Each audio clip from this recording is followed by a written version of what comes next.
De acordo com a teoria da relatividade geral, um buraco negro é uma região do espaço da qual nada, nem mesmo partículas que se movem na velocidade da luz, podem escapar.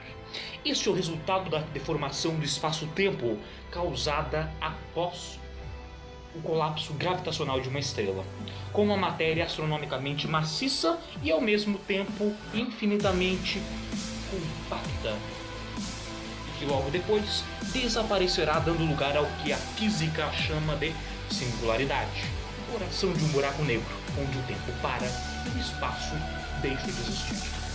Um buraco negro começa a partir de uma superfície denominada horizonte de eventos, que marca a região a partir da qual não se pode mais voltar. O adjetivo negro em buraco negro se deve ao fato deste não refletir a nenhuma parte da luz que vem atingir seu horizonte de eventos, atuando assim como se fosse um corpo negro perfeito em termodinâmica. Acredita-se também, com base na mecânica quântica, que buracos negros emitam radiação térmica, da mesma forma que os corpos negros da termodinâmica a temperaturas finitas. Essa temperatura, entretanto, é inversamente proporcional à massa do buraco negro, de modo que observar a radiação térmica proveniente desses objetos torna-se muito difícil quando estes possuem massas comparáveis às das estrelas. Apesar de praticamente invisíveis, os buracos negros podem ser detectados por meio de sua interação com a matéria em sua vizinhança. Pode-se detectar um buraco negro pelo efeito de sua massa sobre o movimento de estrelas em uma dada região do espaço. Pode-se também detectar um buraco negro pela radiação emitida enquanto traga uma estrela companheira, que se deforma para o círculo de acreção, deixando escapar parte da radiação pelos choques de sua matéria e radiação no turbilhão do redemoinho, que se forma como a névoa sobre um redemoinho de água, espirrando do horizonte de eventos e escapando da gravidade do buraco negro aquecida a altas temperaturas. No final de 2015, nós verificamos nos sites de notícias e que foi algo bastante... que causou bastante um certo tumulto no meio científico, foi quando pesquisadores de um projeto lá dos Estados Unidos observaram distorções no espaço e no tempo, causadas por um par de buracos negros com 30 massas solares em processo de fusão. Stephen Hawking, em 2016, declarou que já não pensa que o que é sugado para o buraco negro é completamente destruído. Ele pensa que poderia haver um caminho para sair de um buraco negro através de um outro universo. Embora o conceito de buraco negro tenha surgido em bases teóricas, astrônomos têm identificado inúmeros candidatos a buracos negros estelares e também indícios da existência de buracos negros supermaciços no centro de galáxias maciças. Há indícios de que no centro da própria Via Láctea, nas vizinhanças de Sagitário A, deve haver um buraco negro com mais de 2 milhões de massas solares.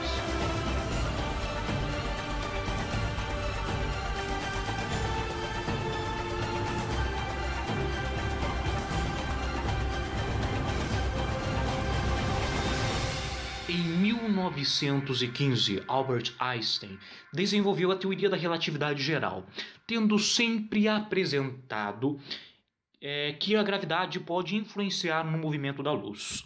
Pouco tempo depois, o cientista Carl Schwarzschild fez um sistema de unidades, um sistema métrico para as equações de campo de Einstein, onde é descrito o campo gravitacional de um ponto de massa e a massa esférica. Poucos meses depois, esse cientista ter analisado as equações de campo de Einstein, Johannes Dost, um estudante de Lorentz, independentemente, deu a mesma solução para o ponto de massa e escreveu mais extensamente sobre suas propriedades. Essa solução tem um funcionamento que é chamado de raio de Schwarzschild, tornando-se singularidade matemática, o que significa que alguns dos termos das equações de Einstein são infinitos. A natureza dessa superfície não era bem compreendida na época. Já em 1924, Arthur Winkelmann mostrou que a singularidade desapareceu depois de uma mudança de coordenadas, embora tenha demorado até 1933 para que Georges Lemaitre percebesse que isso significava singularidade no raio de Schwarzschild e não era uma propriedade física, mas matemática a partir da descoberta da singularidade. Em 1981, Subramanian Chandrasekhar calculou, usando a relatividade restrita, que um corpo não rotativo de elétron de matéria degenerada acima de uma certa massa limite, hoje chamado de limite de Chandrasekhar, de 1,4 massas solares, tem soluções estáveis. Seus argumentos sofreram a oposição de muitos de seus contemporâneos, como Eddington e Lev Landau, que argumentaram que algum mecanismo ainda desconhecido iria para o colapso.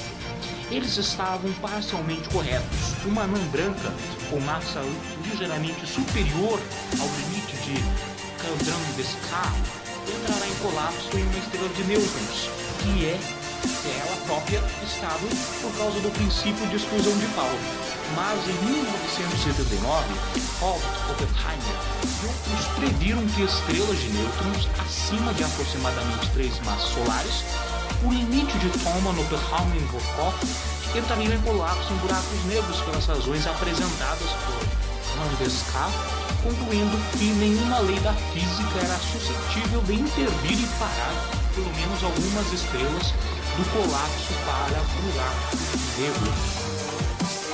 Em 1958, David Kupperstaff identificou a superfície de Schwarzschild como um horizonte de eventos, uma membrana, um perfeito unidirecional. As influências causais podem atravessá-lo em uma única direção. Isso não estritamente contradiz os resultados de Oppenheimer, mas estendeu-os a incluir o ponto de vista de observadores. A solução Kupperstaff estenderam a solução de Schwarzschild para o futuro de observadores caírem em buracos.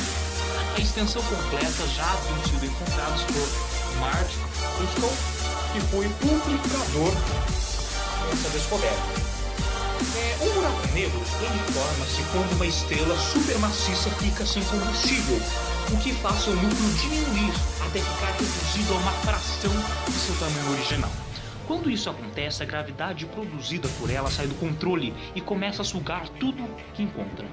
Ela começa a sugar a massa da estrela, fazendo isso tão rápido que se engasga e expele enormes torrentes de energia.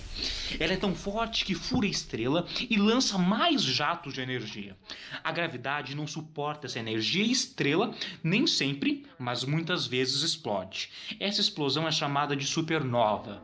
Em apenas um segundo, a explosão é capaz de gerar 100 vezes mais energia que o nosso Sol produzirá em toda a sua existência. O que resta no centro é o buraco negro. Essa explosão também é conhecida como erupção de raios gama ou explosão de raios gama. A maioria das estrelas e classe W, Wolf-Rayet Stars, ou em português, estrelas Wolf-Rayet, morrem nessas explosões. Existem, a partir dessa ideia, surgiram vários conceitos e vários modelos para buscar explicações, não só para a formação de buracos negros, mas para entender do que se tratam realmente o fenômeno que envolve desde a origem de um buraco negro até a consumação da energia e das estrelas ou sistemas estelares ao lado de um buraco negro. E um desses modelos é o colapso de Oppenheimer-Schnider. Bom, o modelo deste colapso descreve uma esfera de pó, o conceito de poeira usado na relatividade, que inexoravelmente colide para formar um buraco negro. Essa é uma solução exata para as equações de campo relativísticas gerais. Os estágios do colapso são: primeiro, fase estacionária antes do colapso.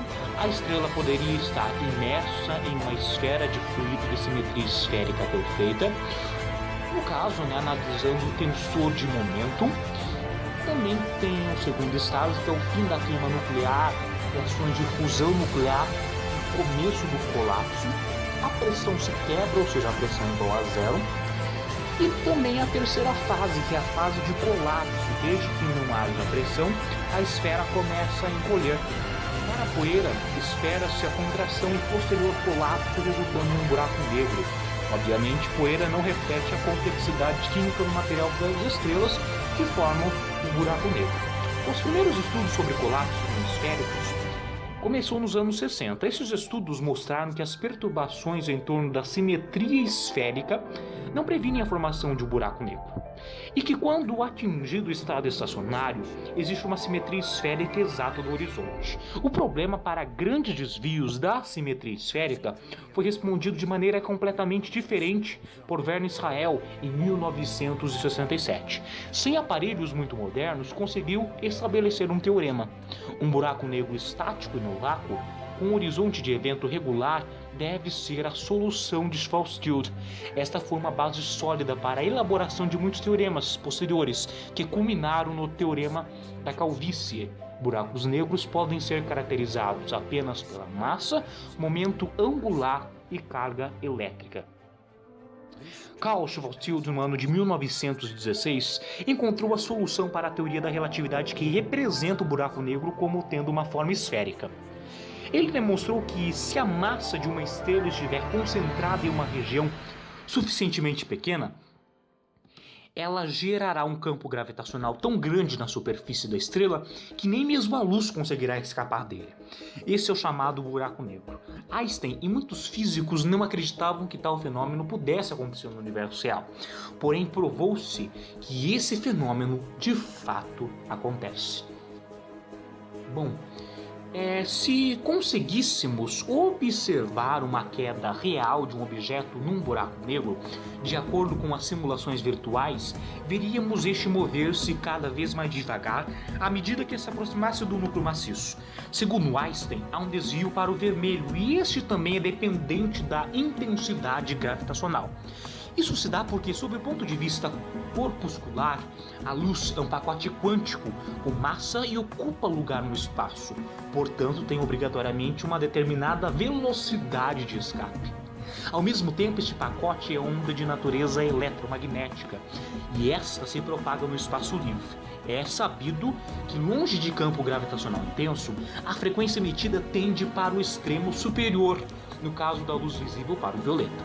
À medida que o campo gravitacional começa a agir sobre a partícula luz, esta aumentará seu comprimento de onda, logo desviará para o vermelho.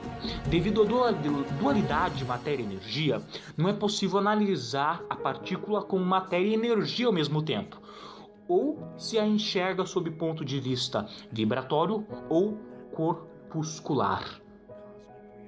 Bom, um buraco negro, fisicamente, é um lugar de onde nem mesmo a luz pode escapar. Uma descrição matemática precisa dele é dada pelo espaço-tempo assintoticamente plano. A fronteira de um buraco negro é chamada de horizonte do evento. Schoenhal, em 1983, formularam que uma superfície dentro de uma armadilha pode ser formada desde que uma quantidade suficiente de massa esteja confinada em um espaço suficientemente pequeno. Segue-se então dos teoremas de relatividade geral, Hawking, Hallis, que uma singularidade do espaço-tempo deve surgir. A partir dessas grandes descobertas, seguiram-se várias conclusões importantes, como a solução da equação de Maxwell-Einstein, independente do tempo, mostrando que buracos negros podem ser descritos por três simples parâmetros: massa, carga e momento angular. Além disso, foi mostrado que a energia pode ser extraída de buracos negros estacionários que estão girando ou carregados. Explicação disso podemos ver no efeito Hawking. Foi, porém, a descoberta de uma analogia matemática entre buracos negros e a termodinâmica ordinária o maior avanço dessas investigações. Nessa analogia, a massa faz o papel de energia e gravidade da superfície do buraco negro faz o papel da temperatura e a área do horizonte da entropia. A analogia entre buracos negros e termodinâmica pode ser estendida além do formal. Similaridade matemática pode ser encontrada no fato de que quantidades de pares de análogos são de fato fisicamente análogos. De acordo com a relatividade geral, a massa total do buraco negro tem a mesma quantidade de sua energia total. Essa analogia é quebrada na teoria clássica, que considera a temperatura de um buraco negro igual ao zero absoluto.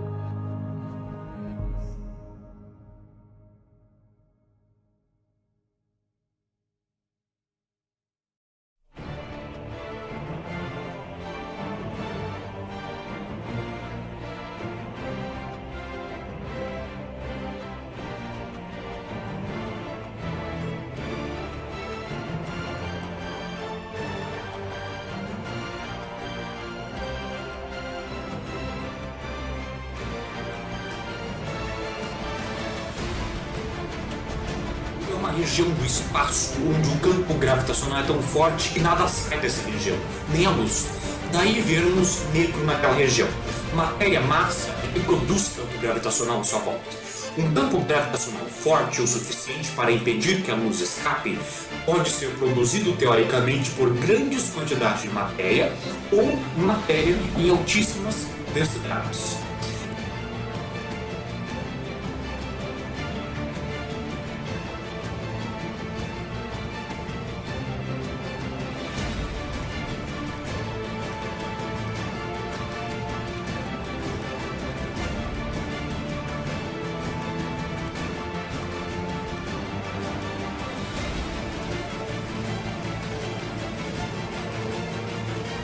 Em 1939, acreditamos que em seu processo produtivo, uma estrela de massa maior que 3,2 vezes a massa do Sol, quando acaba o seu combustível, pode desabar sobre seu próprio peso.